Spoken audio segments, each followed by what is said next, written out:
Welcome to the Rim Break Rodeo. We hope this video helps. You start by preparing hardware and the app. Plug headphones that are output only or remove any inline microphone.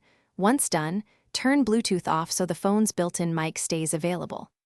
Open the app you plan to use, voice memos or camera, and position the iPhone so its bottom microphone points toward you.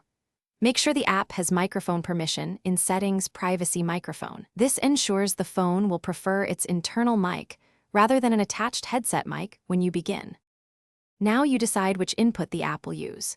If the app offers an audio input menu, explicitly choose the iPhone or built-in microphone. Many apps list sources under audio or camera settings. If there's no option and a headset mic is present, unplug or swap to a headphones-only connector or adapter that lacks a mic. This forces the internal mic to be used.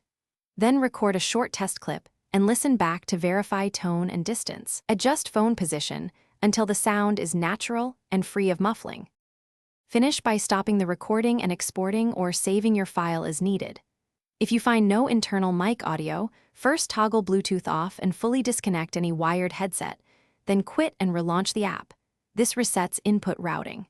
If problems persist, restart the iPhone or open Settings Privacy Microphone to confirm the app has permission. As a final step, test with voice memos to isolate hardware issues. If the mic still fails, contact Apple support or visit an authorized service provider.